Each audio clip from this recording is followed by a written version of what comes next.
And ideal coaching centre में आप लोग का स्वागत है। आज का जो टॉपिक है वो है आप लोग का present tense.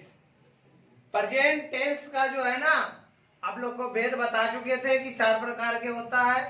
Present indefinite, present imperfect, इसी का दूसरा नाम प्रेजेंट कंटिन्यूअस था, और तीसरा था प्रेजेंट परफेक्ट, चौथा है आपका प्रेजेंट परफेक्ट कंटिन्यूअस। तो प्रेजेंट टेंस का पहला रूप का हम लोग पढ़ेंगे जो कि है प्रेजेंट इंडेफिनिट। तो आइए हम लोग हेडिंग देते हैं प्रेजेंट इंडेफिनिट टेंस। यानी ये प्रेजेंट इंडेफिनिट टेंस क्या होता है इसके बारे में हम लोग देखेंगे। आइए देखते हैं हम लोग। जिस हिंदी वाक्य के अंत में ता है, ती है, ते हो इत्यादि लगा हुआ रहे उसे हम लोग कहते हैं क्या? प्रेजेंट इंडेफिनिट टेंस का वाक्य कहते हैं। अंत में ता है, ती है रहना चाहिए। जैसे में देखिए, मैं खाता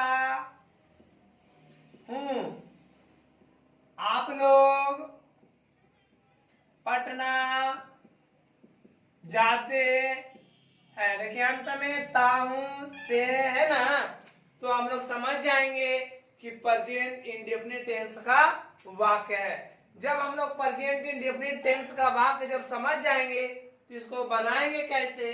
तो देखिए बनाने का नियम है, बनाने का नियम सब एस प्लस भी प्लस ओ। एस क्या है, भी क्या है, ओ क्या है, इसके बारे में हम लोग जानेंगे। एस मतलब होता है सब्जेक्ट, ऐसे सब्जेक्ट का मतलब विषय भी होता है, लेकिन यहाँ सब्जेक्ट का मतलब कर्ता होगा। वी फॉर वर्ब, वर्ब मतलब क्रिया, और ओ फॉर ऑब्जेक्ट। तीनों का डिफिनेशन हम लोग जानेंगे। और आप लोग इस वीडियो को अंत तक देखिएगा, बहुत ही शानदार वीडियो है। तो S for subject, SUBJECT, subject का मतलब होता है कर्ता। कर्ता किसे कहते हैं? जो काम करे उसे कर्ता कहते हैं। जो काम करे उसे कर्ता कहते हैं। अब देखिए कर्ता कैसे चुनेंगे। जैसे यहाँ पे हम एग्जांपल में लिखे मैं खाता हूं, तो यहाँ पर खाने का काम कौन कर रहा है? मैं ना, तो ये मैं हो गया कर्ता।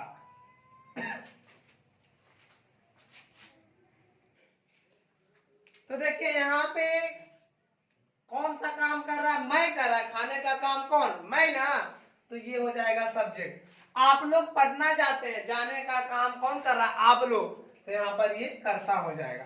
तो सबसे पहले इस टेंस में जो है ना, आपको सब्जेक्ट और वर्ब और ऑब्जेक्ट, ये 3 चीज चुनना बहुत ही जरूरी है। जिन लोगों ने इसको पहचान लिया यस भी हो, उसका टेंस क्लियर हो गया, ट्रांसलेशन क्लियर, आसान से बन जाएगा। वी फोर क्या हो गया? We four verb. वर्ब का मतलब होता है क्रिया। क्रिया किसको कहते हैं? जिससे किसी काम का करना या होना समझा जाए उसे क्रिया कहते हैं। लिखिए, जिससे किसी काम का करना या होना समझा जाए उसे क्रिया कहते हैं। जैसे में देखिए, खाना, खाना भी क्रिया है। उठना, बैठना, सोना, हंसना, जितना भी है ना, सब क्रिया हो जाएगा। जैसे खाना, पीना, रोना, सोना। कौन सोना? पहने वाला सोना नहीं, ये सोना है ना, इत्यादि। ये सब सारा का सारा क्या हो जाएगा? आपका क्रिया हो जाएगा, वर्ब। या एक और भी कह सकते हैं कि जिस हिंदी वाक्य के अंत में ना लगा हुआ रहे उसको हम लोग वर्ब कहेंगे, लेकिन एक अपवाद में है, नाना को छोड़ दीजिएगा। ऐसा ना कि नाना को भी बना दीजिए वर्ब, बस आप पकड़ के नाना के खाना कबाड़ते रह जाइएगा, समझ गए। इसलिए जिस हिंदी वाक्य के अंत में ना लगा हुआ रहेगा उसको भी हम लोग वर्ब कहेंगे, लेकिन क्या नाना को छोड़ के, ना तो नाना जहां लाठी लेके दौड़े ना, जिस हिंदी वाक्य के अंत में ना लगा रहे, देखिए अंत में है ना, ना ना ना ना, सब में ना लगा हुआ है ना, समझ गए। लास्ट में ओ फॉर ऑब्जेक्ट। ऑब्जेक्ट किसको कहते हैं? कर्म को कहते हैं, जिस पर काम का फल पड़े उसे कर्म कहते। जिस पर काम का फल पड़े, जैसे मैं आम खाता हूं, तुम पटना में रहते हो। ध्यान दीजिएगा, मैं आम खाता हूं, मैं खाता तो हूं, लेकिन क्या खाता हूं? आम खाता हूं। ये आम जो हो जाएगा आपका ऑब्जेक्ट। तुम पटना में रहते हो, रहते तो हो लेकिन कहाँ रहते हो? पटना में। ये क्या हो जाएगा? ऑब्जेक्ट। तो देखिए इस टाइप से हम लोग SVO जानकारी हो गया। तब देखिए हम लोग इसको बना करके देखते हैं। मैं खाता हूं, तो बनाने का नियम SVO।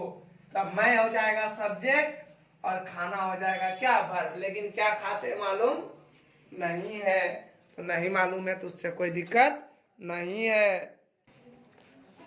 तो देखिए यहाँ पे S हो गया, V हो गया, यानी बिना ऑब्जेक्ट का ट्रांसलेशन हम लोग बना सकते हैं, लेकिन बिना वर्ब का नहीं।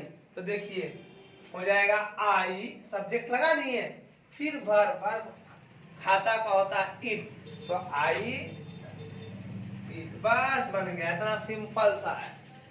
आप लोग पटना जाते हैं, कौन पटना जाते हैं? आप लोग ना। इस तरह से भी हम लोग क्वेश्चन कर सकते हैं कि कौन खाता है या कौन जाता है या कौन सोता है। हु का क्वेश्चन करेंगे ना तो हम लोग को सब्जेक्ट मिल जाएगा। क्या करता है या क्या खाता है तो ऑब्जेक्ट पर मिल जाएगा। क्या कर रहा है, कोई सो रहा है, उठ रहा है, बैठ रहा है, तो उससे हम लोग को वर्ब मिल जाएगा। तो आप लोग ये सब्जेक्ट, आप लोग क्या कर रहा, जाता है ना वर्ब। कहाँ जाता है रे? कहाँ का जब करेंगे ना तो पटना जाते हैं। ठीक है, तो हो जाएगा यू, अगो मने जाना, अड्डू कहाँ? पटना। आप लोग पटना जाते हैं। इसी टाइप से इसमें देखिए मैं आम खाता हूँ, मैं हो जाएगा सब्जेक्ट, खाना हो जाएगा वर्ब, हो जाएगा आम जो हो जाएगा ओवनी ऑब्जेक्ट। तो हो जाएगा आई ईट ए मैंगो। तुम पटना में रहते हो, यू लिव एट पटना। ठीक है, इस टाइप से। लेकिन आप लोग ध्यान दीजिएगा, यहाँ एस भी प्लस ओ, भी मतलब वर्ब का पहला रूप। एक और होता है S plus V5 plus O. S plus V5 plus O क्या है? V5 का कहने का मतलब उसके वर्ब में यस या ईएस, उसके वर्ब में यस या ईएस कब लगाते हैं? जब सब्जेक्ट में थर्ड पर्सन का सिंगुलर नंबर रहता है तब। आप लोग को पिछले वीडियो में हम बता चुके हैं कि नंबर क्या है, पर्सन क्या है। थर्ड पर्सन का सिंगुलर नंबर कहने का मतलब ही सी इट या किसी का नाम रहेगा ना दिया हुआ, तो उसके वर्ब में यस या ईएस लगाया जाता है। उसी को वर्ब का क्या कहते हैं?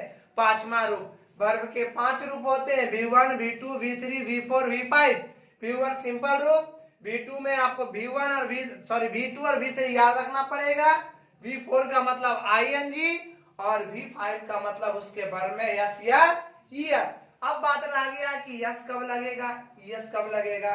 ये तो आपका क्लियर हो गया कि V5 कब यूज करेंगे, जब सब्जेक्ट में फर्स्ट पर्सन का थर्ड पर्सन का सिंगुलर नंबर रहेगा तब। थर्ड पर्सन का singular number he see it या किसी का नाम रहेगा तो हम लोग V5 वाला लगा देंगे। यानी V5 कहने का मतलब उसके भर में यस या ईएस। कोई प्रॉब्लम नहीं ना। चलिए नेक्स्ट देखते हैं, हम लोग V5 का एक एग्जांपल देते हैं। आप लोग ध्यान से देखिए, क्योंकि देखिए इसमें थर्ड पर्सन का एक को नहीं दिए थे। सीता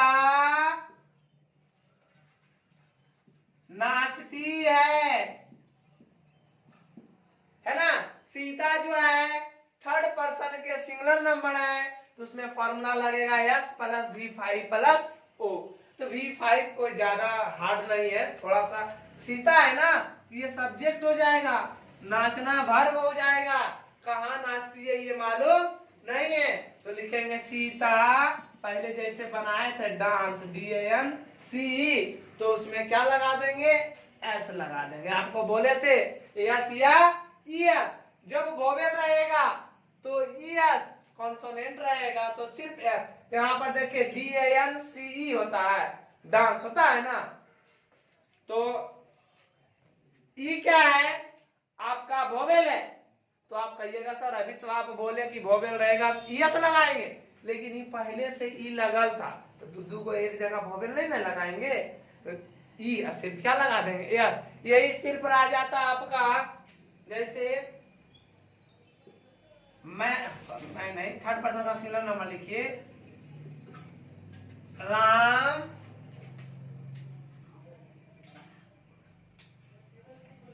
आम खाता है। राम खाना का क्या होता है, ईट। तो आपको बताए हैं इसके भर में यस या ईएस लगेगा। तो टी देखिए कॉन्सोनेंट है ना, तो आराम से कल यस लगा देंगे। Ram it's a mango. A mango क्यों लगाए हैं, क्योंकि आम को हम लोग गिन सकते हैं, इसलिए वहां पे ए लगाया जाता है। यहाँ तक कोई क्लियर। यानी V1 और कब लगेगा, और V5, V का मतलब हो गया V1 और V5 कब लगेगा, यानी थर्ड पर्सन का सिंगुलर नंबर रहेगा तो वहां पे हम लोग लगा देंगे क्या, V5। और जब नहीं रहेगा उसके अलावा रहेगा V1। V5 का मतलब आप लोग जान रहे हैं, उसके भर में यस या ईएस। कोई दिक्कत है, यस कब लगेगा ईएस कब लगेगा। अंत में यदि वोवेल रहेगा तो ईएस लगाएंगे, कॉन्सोनेंट रहेगा तो एस लगाएंगे। आइए अब इसका निगेटिव हम आप लोग को बताते हैं। आप लोग इस वीडियो को ध्यान से देखते रहिए। देखिए इसी का जो है हम लोग निगेटिव सेंटेंस देखेंगे और इंट्रोगेटिव। तो सबसे पहले हम लोग निगेटिव देखते हैं।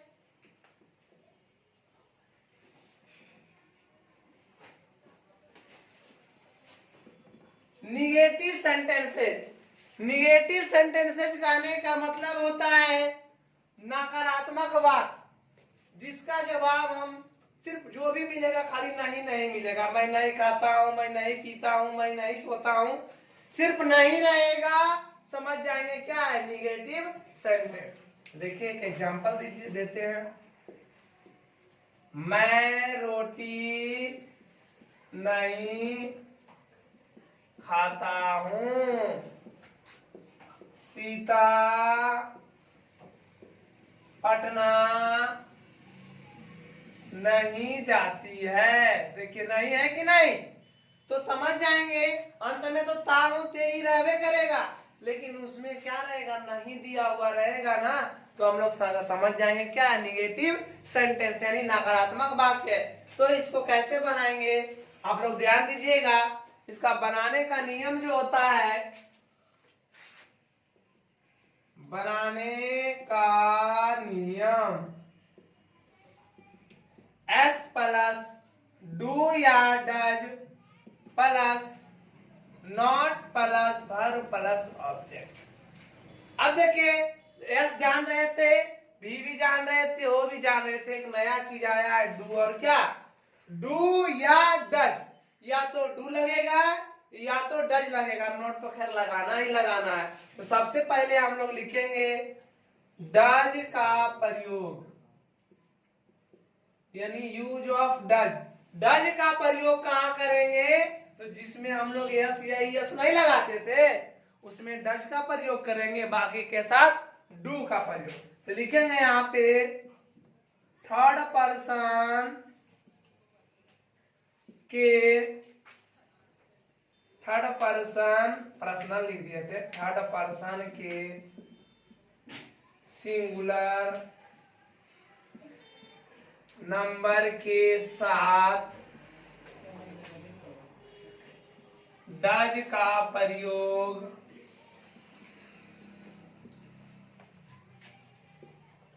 किया जाता है।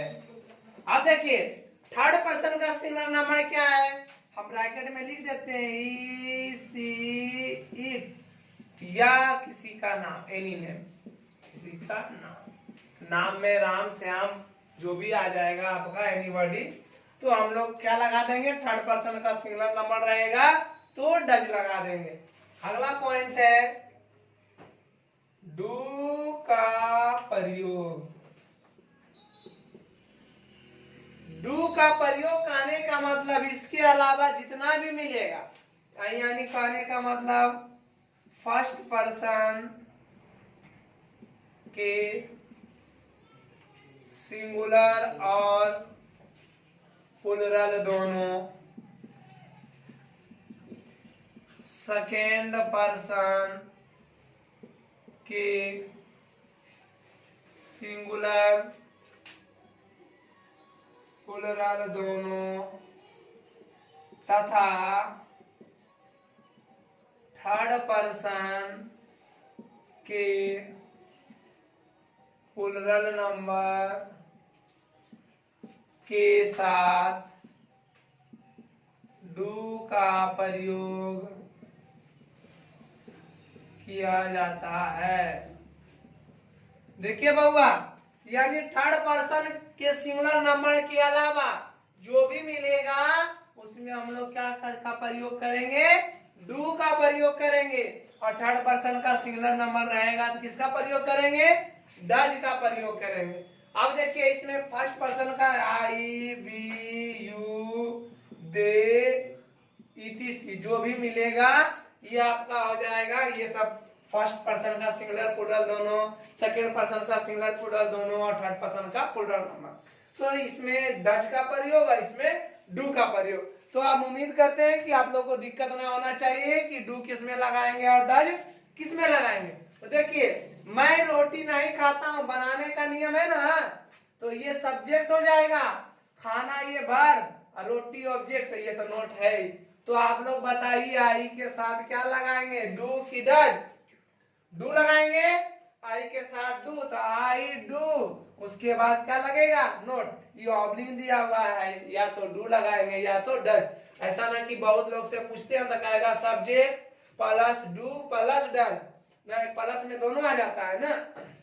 I do not eat, Sita Patna नहीं जाती है, तो ये सब्जेक्ट, ये वर्ब और ये क्या आ जाएगा, तो लिखेंगे Sita does not go to Patna. अब एक बात ध्यान दीजिएगा, है ना, यहाँ पे बउआ रोटी भी खा रहा है ना, तो ये ऑब्जेक्ट के लिखेगा ईट ए ब्रेड, क्योंकि रोटी को भी हम लोग काउंट करके खाते हैं, ऑब्जेक्ट छूट गया था वहां पे। Sita does not go to Patna. अब आप लोग कह सकते हैं सर इसके पहले वाला जो आप बताए थे कि जब थर्ड पर्सन का सिंगुलर नंबर रहेगा तो उसके भर में यस या यस लगाने के लिए, तो बोल सकते हैं ना सर यहाँ पे कहाँ लगा है, तो इसके बदली में यही लग जाता है बउआ, दो जगह यस या यस नहीं लगता है, यही तो लग गया है डज, इसलिए यहाँ पर सिर्फ क्या हो जाएगा, ये आपका निगेटिव सेंटेंस इस टाइप से देगा, तो क्या आप लोग बना लीजिएगा ना। तो अब हम लोग पढ़ेंगे इंट्रोगेटिव सेंटेंस। देखिए अब हम लोग पढ़ेंगे इंट्रोगेटिव सेंटेंस। इंट्रोगेटिव सेंटेंसेज, देखिए प्रश्नवाचक वाक्य में दो तरह का वाक्य आता है, एक एस नो क्वेश्चन और एक WH question. Yes no question वैसा क्वेश्चन जिसका जवाब हम लोग सिर्फ यस या नो में देते हैं। जैसे पूछेंगे क्या आप खाते हैं, यदि खाते होंगे तो बोलिएगा हाँ, और नहीं खाते होंगे तो क्या बोलिएगा नहीं, कि उसके अलावा और कुछ बोलिएगा हम दाल भात खाए हैं, नहीं यदि कहिएगा तो आपको पागल कह देगा।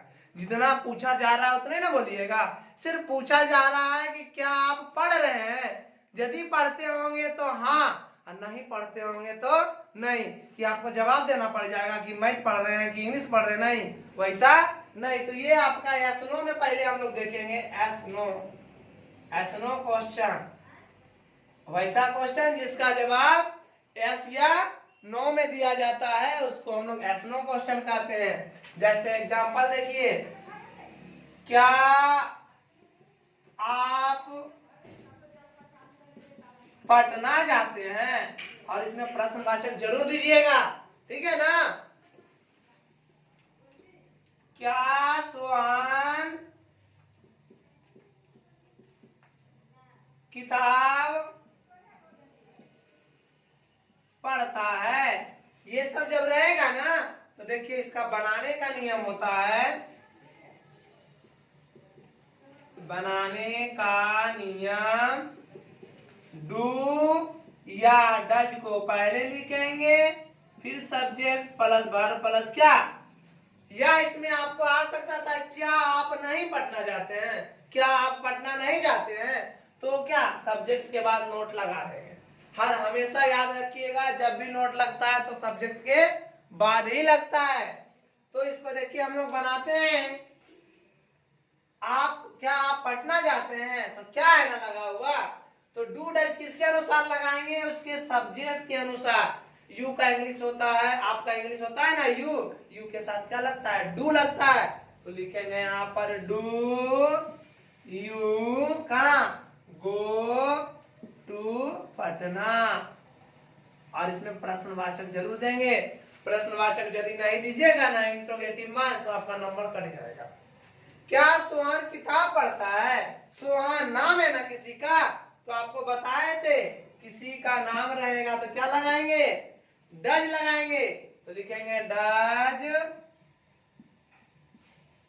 सोहन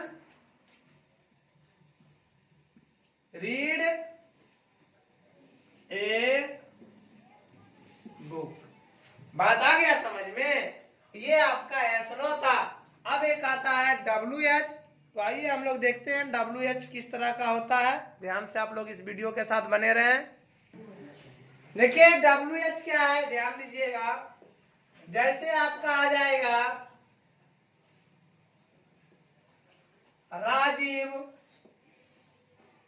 कहाँ जाता है, या फिर हो जाएगा तुम लोग क्या खाते हो, प्रश्नवाचक जरूर दीजिएगा, है ना। इस टाइप का सेंटेंस रहेगा तो ये WH में होता है। इसका बनाने का नियम है, बनाने का नियम W का टर्म प्लस डू या does plus subject plus verb plus क्या ऑब्जेक्ट। इसमें नया चीज आया है W का टर्म। W का टर्म ये जो बीच वाला जो होता है ना वही कहलाता है कहाँ कब क्यों, ये सब का होता है W का टर्म। बाकी सब्जेक्ट जान ही रहे हैं, वर्ब जान ही रहे हैं, ऑब्जेक्ट भी आप लोग जान रहे हैं।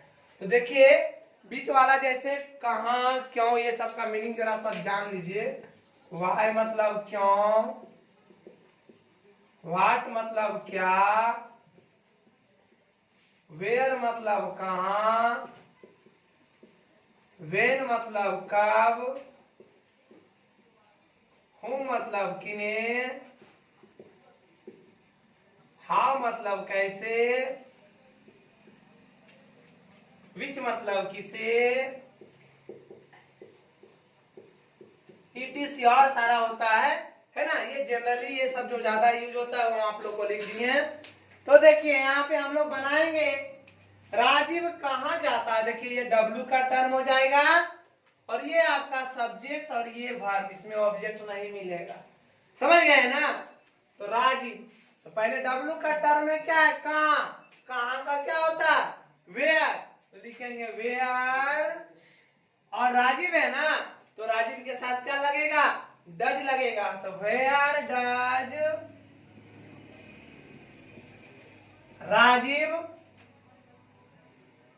गो, प्रश्नवाचक देते हैं, है ना, वर्ब में गो।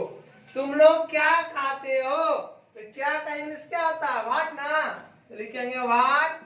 तुम है ना, यू के साथ क्या लगता है, डू लगता है, तो व्हाट डू यू ईट। इस टाइप से आपका जो है प्रेजेंट इंडेफिनिट आपका समाप्त हो गया। और अगले वीडियो में हम आप लोग को लेकर के आएंगे प्रेजेंट इम्परफेक्ट। ये वीडियो यदि आप लोग को अच्छा लगा हो तो इसे लाइक, कमेंट एंड अपने दोस्तों के पास शेयर जरूर कीजिएगा।